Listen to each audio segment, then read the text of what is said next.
Yan, isang mapagpalang takip silim, agaw gabi. Ayan, alas 6 ng gabi dito po sa Kalibo. Nandito po tayo sa harap ng hotel kung saan kami pina-check-in ni Ate Inday. Yung pagdating at pag-alis namin ay dalawang balik po kami dito. Napakabait po ni Ate Inday. Maraming salamat po Ate Inday sa inyong stay dito sa hotel kasama ang Team Waldo.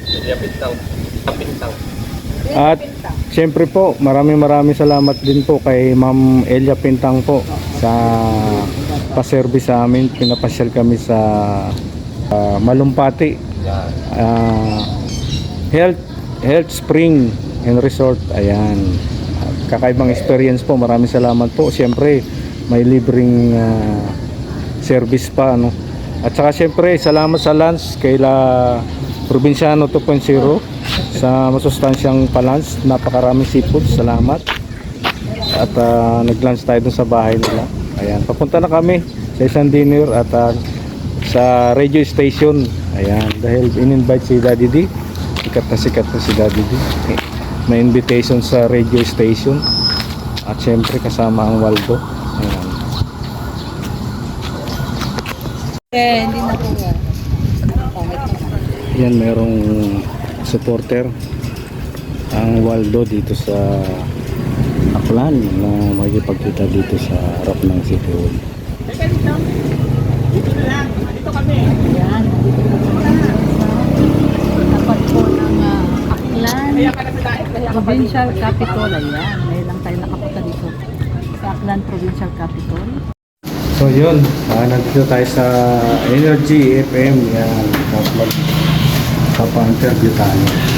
Ay po nga, tayo mo si Daddy D. Ay po nga. Ayan o. Sabi ni Daddy D, tama pala siya. Ay po nga, huwag mong sabihin yung radyo. Sabihin mo, energy. Ay, hello ma'am. Energy. Sabihin mo, Ay. Hello po, welcome sa Energy FM. Ako po si Lady A. Si DJ George is there. So, balita ko mga galing pa kayo sa kung saan. Iba-ibang play. Opo, sa Dahil po. Oo. Anyway, sige, pagkatapos naman na yung papapasukin. Ay, salamat po. Sige, saan kayo galing yan? Burakan. Boracay po. Ilan ba rin kayo? 5 po. 4 po, mga vlogger daw. Opo, mga vlogger po. Tuturuan niyo kami paano mag-vlog. Salamat po.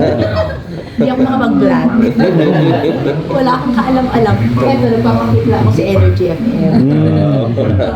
Pero from Manila, Lady A. Lady A ako. Lady A. Tawag sa akin Lady A. Pero taga Manila. Hindi ako taga rito. Taga Manila. So hindi ako Aklano. Yung asawa niyo lang. Manilenya ako. Yung asawa niyo po Aklanon. No, I'm here for my, meron kasi kaming NGO. Expat kasi ako. Galing ako US, tapos wala akong pinagkakaabalahan. Napunta ako ng Kalibo. And then napunta ako sa radio station. So I have organization here ng mga kababaihan. So ako yung nag-lead ng organization. Not only Kalibo but the whole Aklan. For 2 years na. Kaya nakilala nila ako as Lady A or as Maharlikan. Ako si Maharlikan Pilipinas. Paano yung sinasabi niyo ma'am yung sa FM yung ano niyo? Ay, Pangga. Yung Ano? pinaka-ano namin. Ay, Pangga. Yung anong tawag doon, tagline? Tagline pa to. Kinakanta yan. Ay, Pangga. Huwag mong sabihin, radyo, sabihin mo. Energy. Yun yung sinasabi nila. Pero naka-ano yan, may DJ, ano siya. Ka-record. Parang pinaka-ano namin. Recorded na yun. Oo, recorded na. Yung sa inyo ma'am, yung pag-umpisa ng Ng energy. program niyo. Kasi yung ang pangalan ng aming programa is Harana sa Kahanginan. So, pag pag Harana sa Kahanginan, dito sa Energy FM 107.7 Kalibo. Yun. Thank you ma'am. Doon, kayo, magkaano kayo sa amin doon sa loob? Pwede ba namin kayo ma-interview? Opo, Pwede po. Para makita kayo sa ano. Apo. Mga vlogger from different places, right? Yes. So, we'll do some interview. Okay po. Inside, yeah. Right after that. Okay. Thank you. Pwede kayo para po sa kanya. Kasi dito na makakapag. Ayan na, may Camera dito. yung mga vloggers. May camera, nakikita rin kayo. Nakikita Nakikita ba kayo, sila? nakikita sila. Oo, nakikita sila. Oo. Okay. So dito kayo ipapwesto sa pwesto ko. Tapos nilipat ako dito sa kanila. Okay. Okay. So yung first vlogger natin, magpapakilala ha? Okay. Ikaw muna, Daddy D. Sino yung una? Si Daddy D po. Daddy D. Daddy D. Daddy D TV. Okay. Pwede dito. Okay. Ating first vlogger po. Pwede pong introduce yung inyong sarili? Ayan, magandang gabi po sa ating lahat. Welcome po sa Energy FM. Yes, thank you po. Okay. Ako po si Daddy Donut TV. Ayan. Daddy Ah, Donut TV. Wow. From Camarines Norte, Bicol. From Bicol Opo. siya. Okay. So, paano po kayo nakapunta rito ng Karibo? Nakaabot kayo ng Karibo? Bale, nagbabakasyon lang po ng 7 araw sa Boracay. And then, Galing kayo ng pumunta kami, Boracay. kami ngayon dito. Alright. So, anong code name mo? Daddy? Daddy Donut TV. Daddy Donut TV. Opo. Alright. Daddy Donut TV Tingnan nyo Tingnan nyo yung vlogger na si Daddy Donut TV. Okay. So, can you say something about what do you do in your vlog? Nag-charge po kami. Bale, yun po yung pinapagagat namin. So ngayon po, ang akin na ginagawa, nagpapabahay po ako sa mga katutubong manide. Yun yung tawag sa amin. Katutubong? Mga manide. Aita. Mga Aita. Okay. So, bali po siya. 11 houses. And then ngayon po, may ongoing akong 2 pabahay na talagang konkreto para dun sa 3 magkakapatid na nakatira sa kulungan ng baboy. Tsaka yung isa pa, yung isang pamilya na talagang giba-giba yung bahay. Okay. Yun po yung tinutulungan ko ngayon. Ayun. Ang ganda pala ng ginagawa niya, ha? Tama-tama siya sa atin. Sa ating mga Heart Center. Ganun din po kami. We are doing a lot of outreach program para sa ating mga kababayan. Anyway, nakikita na, hindi ko kasi ngayon ko lang narinig yung Daddy Donut TV. Marami talagang mga magagaling na vlogger ngayon. Bigyan mo naman kami ng tip kung paano. Magbigay ka ng konting tips sa mga nakikinig sa atin. Kasi ang dami gusto mag-vlog. Sa akin po, Pati ako gusto ko. Hindi ko kaya eh. based on my experience po kasi, pagka gusto mo yung ginagawa mo, bali lalabas na lang po yung natural. Hindi lang basta mag-vlog sila kung anong ginagawa, nagduluto lang, Opo, nag-vlog na opo. sila. Kasi as charity vlogger po kasi kami, kung ano po yung May- totoong nangyayari, yun po yun, walang script. Kaya parang napakadali lang. Pero, Tsaka kung gusto mo pong tumulong talagang as in, madali mo lang magagawa. tama ka dyan. Yung intention kasi, Opo. no?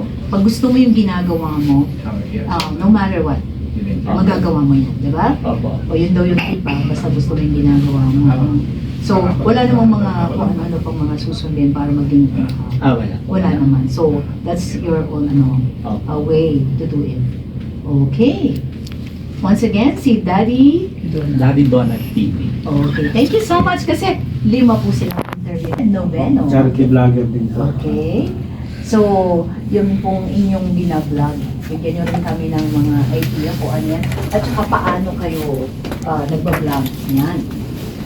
Sa amin po kasi mga charity vlogger, tinitingnan po namin kung karapat-dapat tulungan. Meron po kasing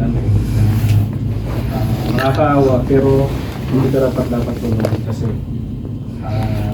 may mga kapatid sa abroad, may mga tutulong.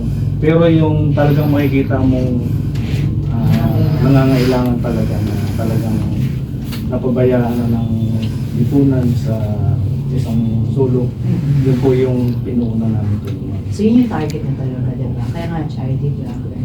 Okay, maganda po yan. Maganda ang inyong hangarin. And kayong lahat dito na member ng charity vlogger, talagang we will wish na more power sa inyong lahat.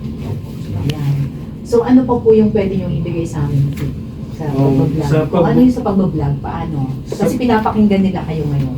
Opo, sa pag-vlog po, pwede nyo rin pong gawin dito yung papuntahin nyo dito yung kailangan ng tulong. Tapos bigas or groceries. Pwede nyo pong gawin yung ganun. Charity din po yun. Kaysa umakyat kayo ng bundok. Mahirap po kasi umakyat ng bundok. Oo, di ba? Kasi kung magbibigay ka na din ng charity, i-vlog mo yun. So, kaya nadudumugin kayo gano'n. Opo talaga, Marami- yun ang marami naging, ganun pupunta, yun diba? din po ang naging problema namin. Oo.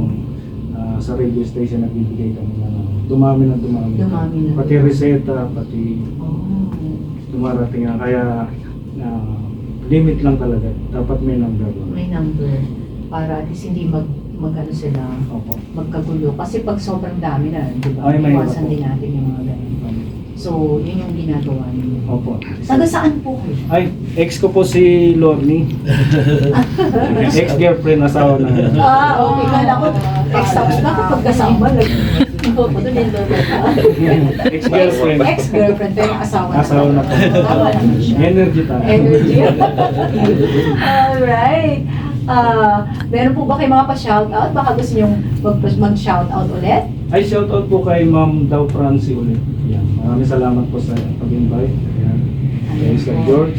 Sa inyo po lahat, maraming salamat po.